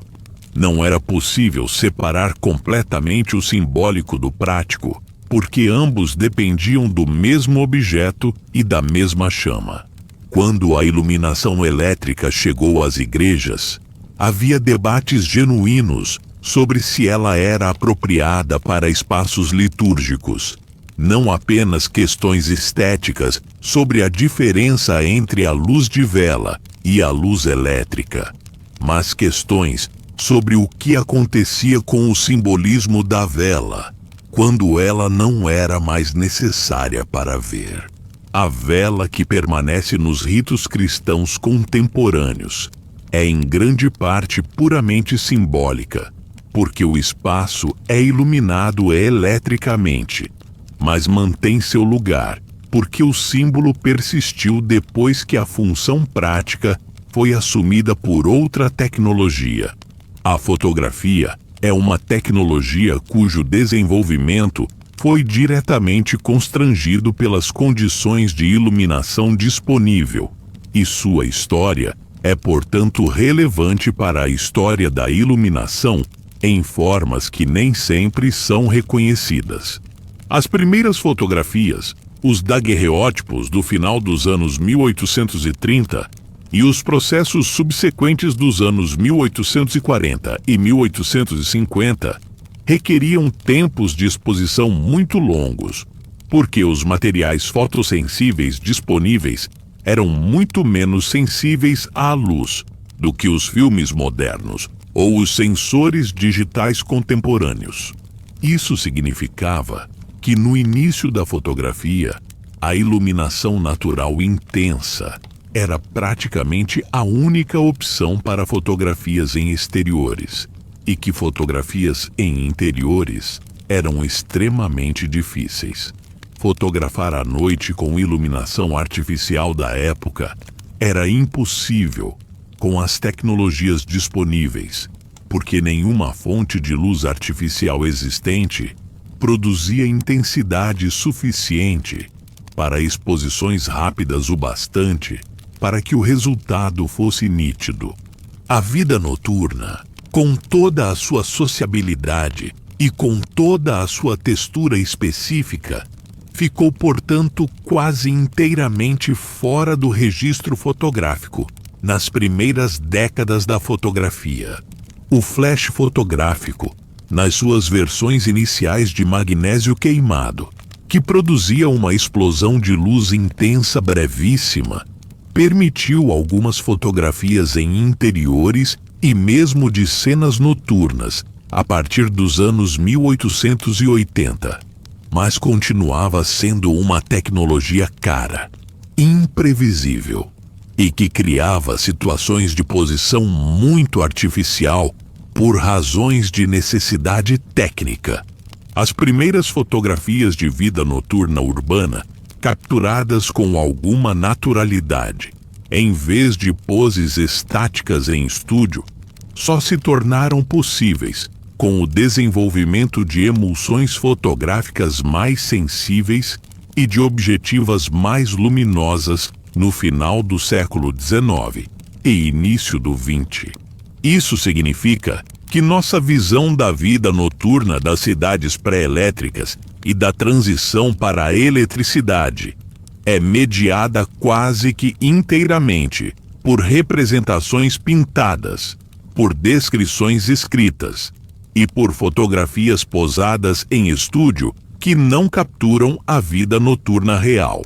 Há uma lacuna no registro visual que corresponde precisamente ao período mais interessante da transição tecnológica, quando a escuridão ainda era a condição dominante, mas quando os primeiros experimentos com iluminação a gás e a eletricidade estavam criando bolsões de luminosidade que transformavam a experiência de estar na cidade à noite. Os pintores que trabalharam nesse período capturaram algo da transição de formas que a fotografia não conseguia ainda. As pinturas noturnas dos impressionistas franceses, de Monet, de Renoir, de Pissarro, que foram produzidas nas décadas de 1870 e 1880, mostram Paris com iluminação a gás nas ruas, os reflexos das luzes nos pavimentos molhados, as personas iluminadas dos cafés e dos cabarés contra o escuro das ruas entre eles. Esse mundo capturado pela pintura impressionista é um mundo que ainda não tinha eletricidade, mas que já tinha luminosidade artificial suficiente para criar uma vida noturna urbana de qualidade, diferente das cidades anteriores. Van Gogh pintou o Café Terrace à noite em 1888, mostrando um café de Arles com a terrace iluminada a gás, projetando sua luz sobre a calçada, estrelas visíveis acima no céu, figuras sentadas às mesas. É uma imagem que captura exatamente essa coexistência do artificial e do natural, da luz humana criada pelo gás e da luz astronômica das estrelas, que caracterizava as noites urbanas naquele período de transição. As estrelas visíveis acima da terraça iluminada são um detalhe que em qualquer cidade moderna hoje seria impossível, porque a poluição luminosa torna as estrelas invisíveis. Em Arles, em 1888, a iluminação a gás de uma única terrace não era suficiente para eliminar as estrelas do céu acima. A eletricidade, quando chegou às cidades, o fez de formas que eram imediatamente perceptíveis a qualquer observador. Os primeiros postes elétricos nas ruas eram mais brilhantes do que qualquer coisa que havia precedido, e esse brilho era notado e comentado. Havia pessoas que descreviam a experiência de ver uma rua iluminada eletricamente pela primeira vez como algo que alterava a percepção de espaço, porque a claridade permitia ver os edifícios com uma nitidez que a luz a gás nunca havia permitido. Detalhes arquitetônicos que estavam na penumbra na melhor das condições de iluminação a gás tornavam-se visíveis sob a luz elétrica. Isso tinha consequências inesperadas. Havia aspectos das cidades que a penumbra habitual ocultava e que a luz elétrica revelava de formas que nem sempre eram bem-vindas. A sujeira de edifícios que a fuligem do carvão havia enegrecido ao longo de décadas ficava mais visível. O estado de deterioração de certas estruturas que a obscuridade havia tornado menos óbvio tornava-se aparente. Havia uma revelação brutalmente honesta no que a luz elétrica fazia ao ambiente urbano, que as fontes anteriores de iluminação, com sua luz mais suave e mais seletiva, não produziam da mesma forma. As campanhas de limpeza e restauração de edifícios históricos que aconteceram em muitas cidades europeias ao longo do século XX respondiam em parte a essa revelação que a iluminação elétrica havia tornado impossível de ignorar. Quando você conseguia ver o que realmente estava lá, ficava mais difícil ignorar o que precisava ser feito. O comércio noturno que a eletricidade tornou possível transformou não apenas as horas em que as lojas podiam operar, mas a forma como as mercadorias eram apresentadas. A vitrine iluminada eletricamente, que se tornou um elemento central do comércio de varejo nas cidades eletrificadas, era uma tecnologia de sedução visual que a iluminação a gás havia esboçado, mas que a eletricidade realizou em seu potencial pleno. Uma vitrine iluminada com luz elétrica brilhante, visível de uma rua escura, criava um efeito de teatro, um espaço de exibição dentro de um espaço de escuridão, que era poderoso como instrumento de atração de clientela e que transformou o design de vitrines numa especialidade comercial, com seus próprios practitioners e seus próprios princípios estéticos. As cidades que lideraram a eletrificação, Nova York, Paris, Londres, Berlim, Viena, tornaram-se destinos de turismo noturno de um tipo que não havia existido antes. Havia visitantes que faziam viagens especificamente para ver as luzes dessas cidades, que eram suficientemente extraordinárias nos primeiros anos da eletrificação para constituírem atração em si mesmas.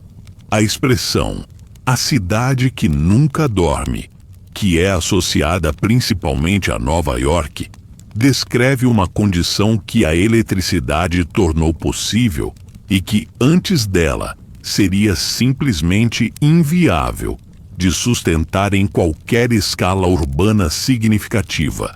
O teatro e a ópera foram transformados pela eletricidade de formas que iam além da simples melhoria da iluminação.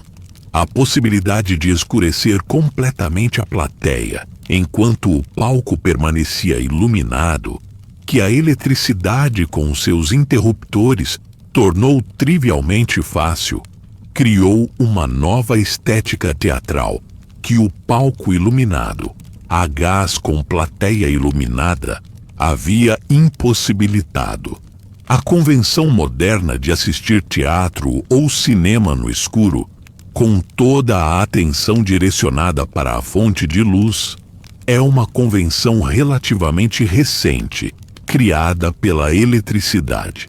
Ela transformou fundamentalmente a natureza da experiência de assistir a um espetáculo ao eliminar a bidirecionalidade social que a plateia iluminada havia criado. A segurança pública nas cidades eletrificadas melhorou de formas mensuráveis que os registros policiais e os dados de crimes da época documentam. As taxas de crimes de rua, que dependiam da cobertura da escuridão, assaltos, furtos, ataques físicos, diminuíram nas áreas eletrificadas em comparação com as não eletrificadas. Embora a relação causal seja difícil de isolar de outros fatores que mudavam simultaneamente. O crime noturno não desapareceu com a eletricidade, mas seus padrões mudaram, porque a vantagem estrutural que a escuridão havia dado aos infratores foi reduzida. A vida das crianças nas cidades pré-elétricas era constrangida pela escuridão, de formas que a eletricidade eventualmente modificaria. As crianças das famílias trabalhadoras, que precisavam de iluminação para fazer qualquer coisa depois do anoitecer, enfrentavam os mesmos limites que os adultos, e em muitos casos, dormiam cedo simplesmente porque não havia outra opção razoável. A possibilidade de crianças estudarem, lerem ou brincarem em ambientes interiores depois do anoitecer dependia de haver iluminação adequada, e para a maioria das famílias, isso era uma limitação real. A expansão da educação infantil que aconteceu nas cidades industriais ao longo do século XIX tinha, portanto, um componente de iluminação que raramente é discutido.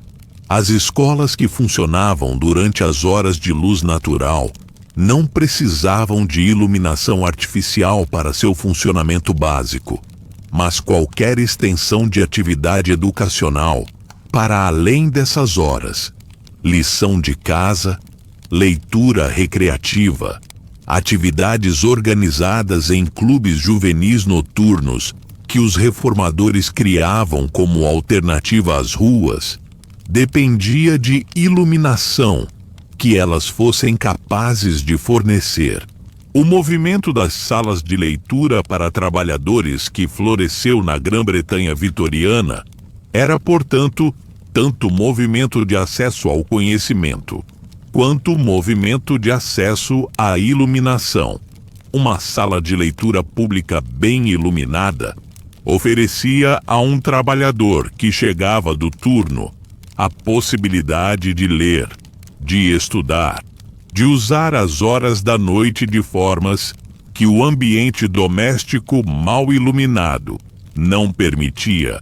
A iluminação era o recurso físico que tornava possível o uso educacional do tempo, e seu fornecimento coletivo, através de instituições públicas, era uma forma de democratização que beneficiava especificamente aqueles para quem a iluminação privada adequada era economicamente inacessível. A transição da iluminação a gás para a elétrica, nas cidades que fizeram essa transição na virada do século XIX para o XX, foi um processo que as empresas de gás resistiram de formas que os historiadores da tecnologia documentaram com interesse.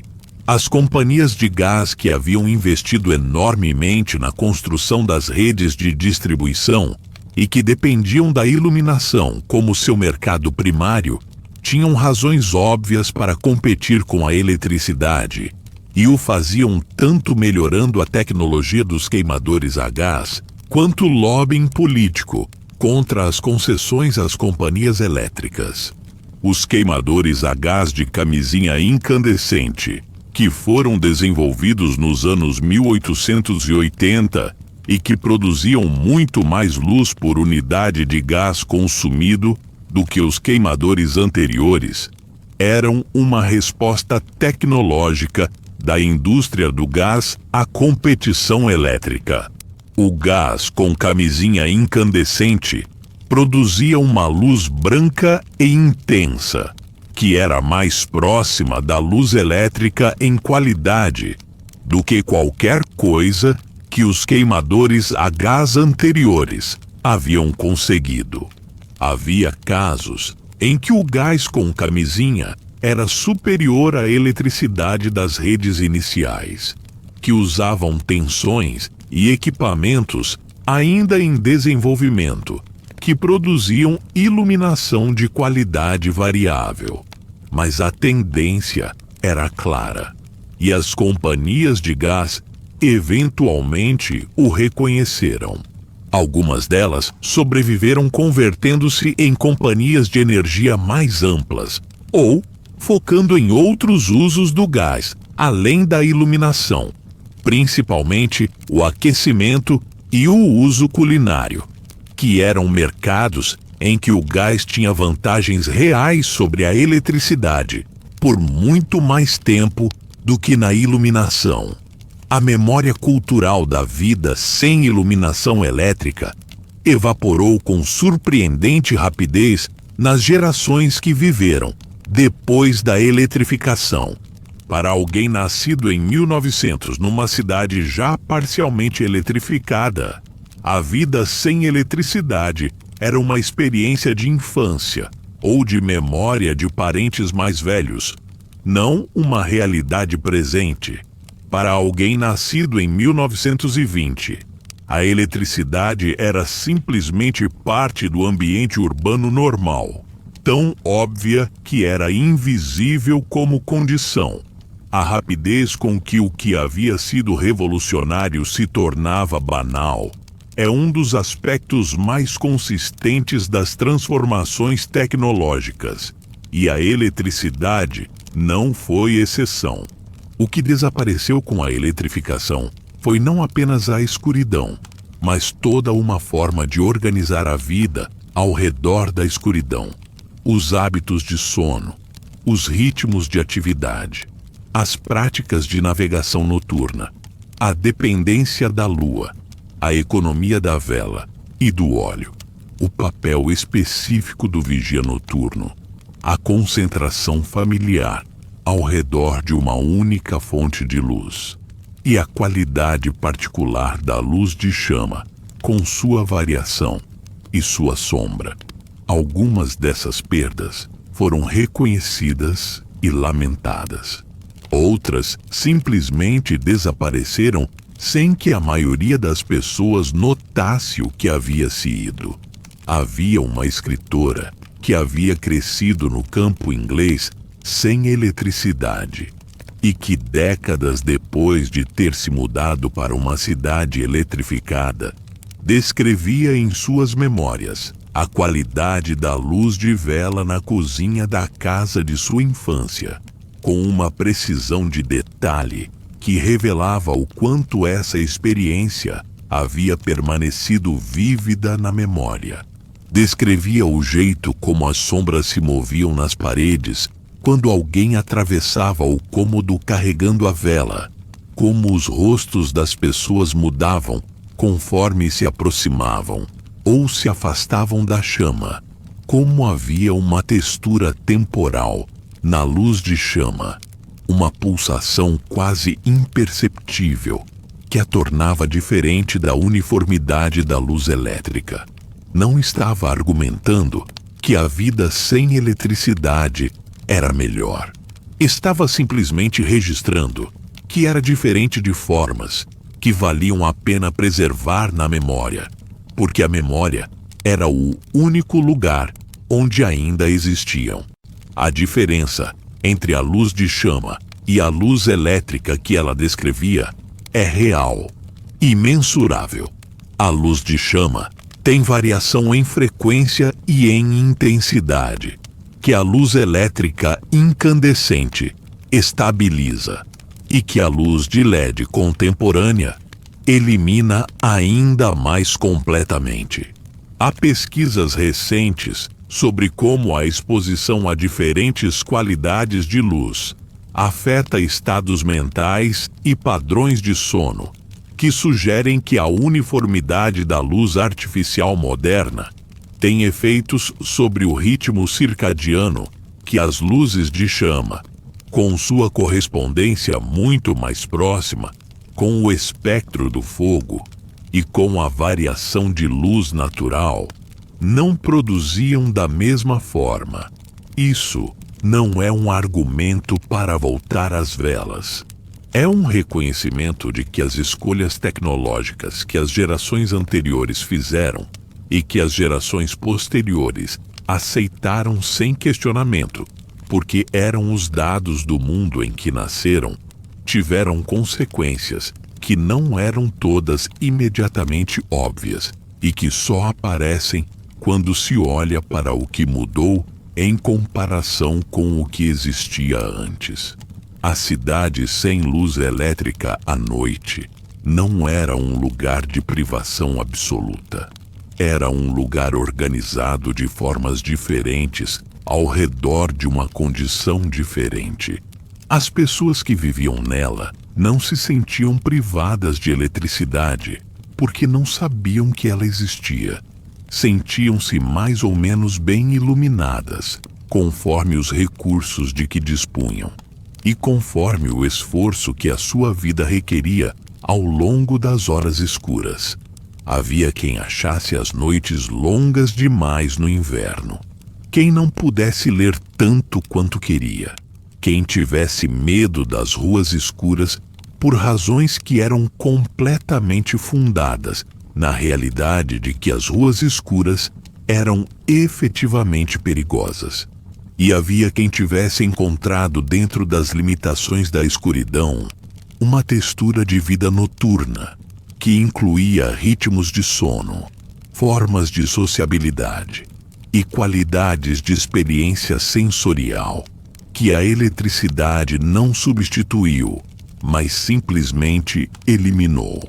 O historiador que percorre os relatos e as descrições dessa vida olha para ela de dentro de um mundo tão radicalmente diferente em termos de iluminação que a empatia imaginativa requerida é considerável.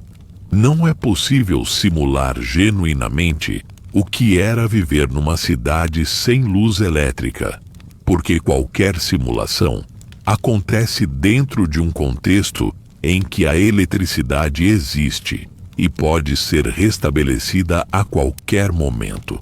A condição pré-elétrica não era uma falta temporária, mas a estrutura permanente dentro da qual toda a vida tinha que ser organizada. E essa permanência era a parte fundamental do que tornava aquela vida o que era. O que fica dos registros é suficiente para perceber que a vida noturna pré-elétrica era mais rica, mais variada e mais complexamente organizada do que a imagem simples de pessoas que iam para a cama assim que escurecia. Havia vigias percorrendo suas rotas. Havia tabernas cheias até tarde. Havia teatros iluminados por centenas de velas. Havia escritores trabalhando à luz de um candelabro. Havia padeiros que iniciavam seu trabalho na madrugada, usando o forno como fonte de luz, além de calor. Havia mercados noturnos e encontros clandestinos, e crianças que não conseguiam dormir, e velhos que não precisavam de muito sono, e todas as variações da experiência humana, que acontecem independentemente de haver luz elétrica ou não. E havia aquele açougue em 1885, onde o assistente apagava as lamparinas em sequência, enquanto o proprietário terminava de contar o dinheiro do caixa. Os dois realizando o ritual de encerramento do dia de trabalho com a eficiência de quem o faz todos os dias, sem nenhuma consciência de que estavam a poucos anos de um mundo onde aquele ritual seria completamente diferente, onde o apagamento de luzes seria o toque num interruptor, em vez de a extinção manual de uma chama, e onde a escuridão que os aguardava do lado de fora da porta seria uma coisa diferente do que era naquela noite, menos profunda, menos absoluta e, por isso, menos formadora da vida que dentro dela se organizava.